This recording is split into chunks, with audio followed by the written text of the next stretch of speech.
Pierce Brosnan did not begin life as someone the world was ready to celebrate. He was born into absence before he could even understand what presence meant. His father left early, leaving behind no memory, only a quiet gap that would shape everything. His mother, driven by survival and ambition, moved to London to build a career as a nurse, leaving him in Ireland with relatives. There was care, yes, but not the kind of rooted belonging a child instinctively seeks. He grew up moving between homes, always safe, but never settled. That subtle instability leaves marks that don't show on the surface. It teaches a child to observe, to adapt, to expect less. Long before he wore a tuxedo on screen, he was learning how to exist without certainty, how to stand in a room and quietly feel like he didn't fully belong. A childhood of quiet displacement. In Navan, County Meath, life moved slowly, but for him, it never felt steady.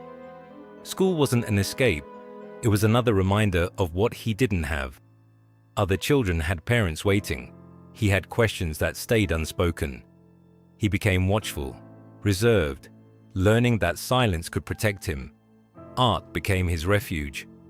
Drawing and painting weren't hobbies, they were survival tools, a place where he could exist without explanation. When his grandparents passed away, the transitions continued. An aunt, then a family friend. Each move reinforced a subtle message. He was temporary, not unwanted, but never fully claimed. That kind of childhood doesn't create loud trauma. It creates quiet endurance. It builds a person who learns to rely on themselves long before they should have to. And in that quiet, something was forming. Resilience, shaped not by comfort, but by absence. London and the search for identity. At 10, he moved to London to reunite with his mother. But reunion didn't mean familiarity. She was no longer just mum. She was someone he had to learn. London itself was overwhelming, fast, indifferent. He was behind in school, different in accent, and still carrying the invisible weight of his past. He described himself simply, "I was always the outsider." That sentence holds more truth than it seems. Being an outsider sharpens awareness. It makes you notice tone, posture, silence. It builds emotional intelligence in unexpected ways. He wasn't trying to stand out. He was trying to understand how to fit. But London also offered something new. Possibility. Not comfort, not ease, but a door. And sometimes for someone who has lived without stability, possibility is enough. It gives direction, even when confidence hasn't caught up yet. The first taste of being seen. At 17, he discovered something unexpected. Fire eating, a street performance, dangerous and raw, far from glamour. But in those moments, something shifted. People stopped. They watched. For the first time, he wasn't invisible. That feeling stayed with him. It wasn't about attention. It was about acknowledgement. Being seen, even briefly, can change a person who has spent years unnoticed.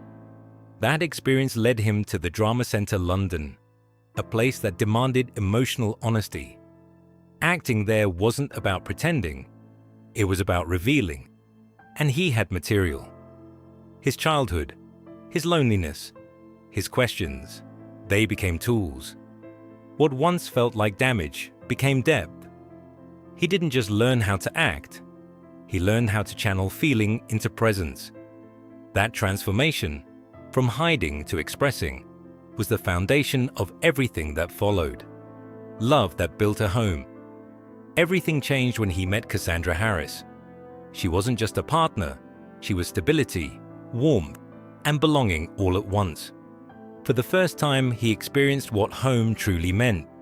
He adopted her children, choosing them fully, something deeply personal for someone who had once felt unchosen.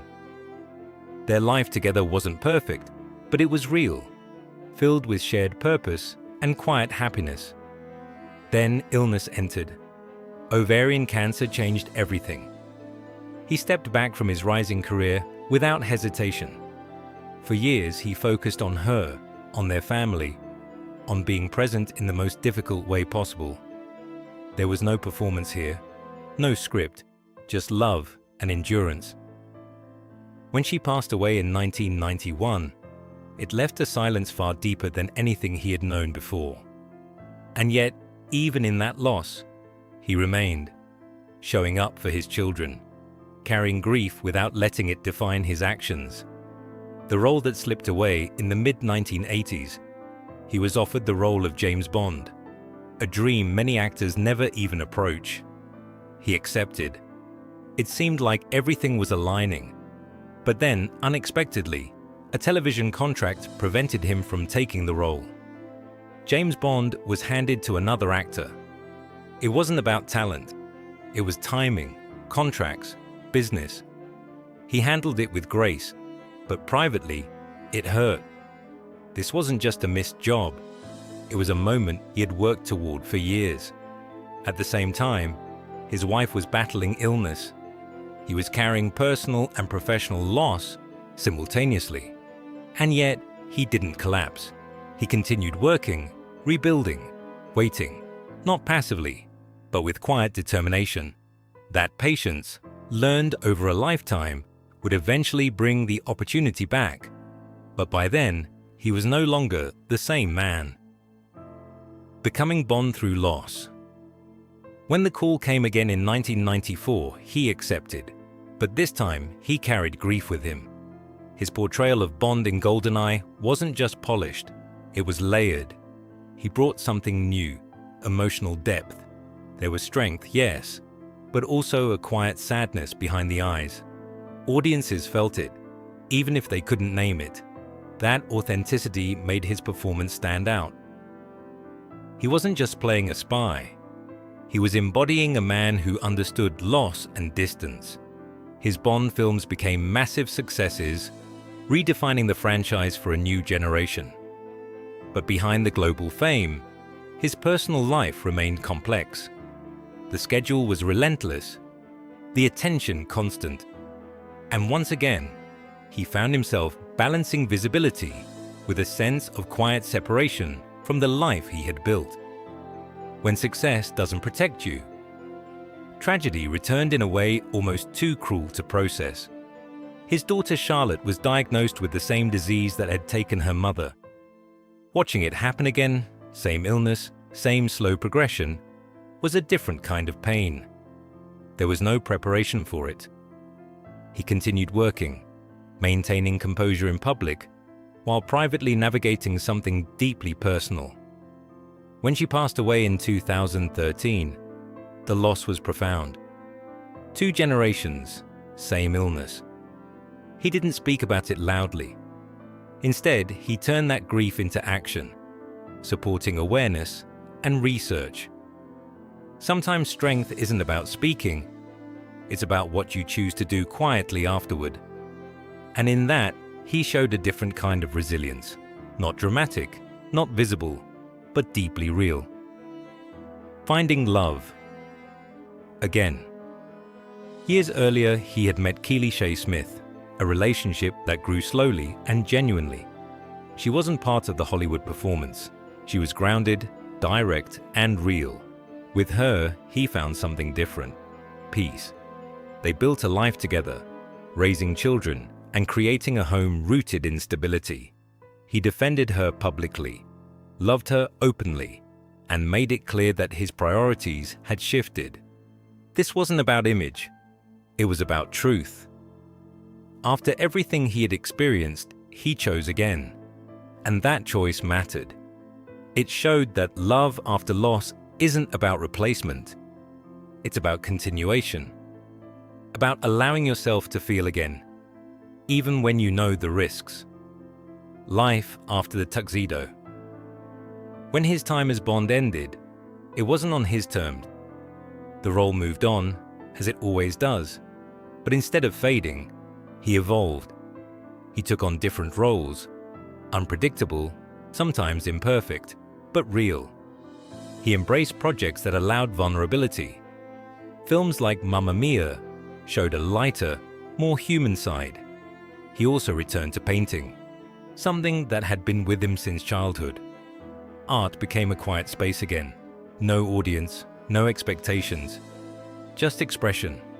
In many ways, this phase of his life revealed more about him than any blockbuster ever could. It showed a man no longer trying to prove anything, just living honestly. The man behind the legend. What the world remembers is the image, the suit, the confidence, the charm. But the truth is far more layered. He is a man shaped by absence, loss, resilience, and love. Someone who learned early that stability isn't guaranteed, and spent his life building it anyway. His legacy isn't just cinematic. It's personal. It's in the way he chose family, endured grief, and remained open to life despite everything. The real story isn't about a spy who always survives. It's about a man who kept going when survival wasn't guaranteed. And that kind of strength doesn't come from fiction. It comes from living.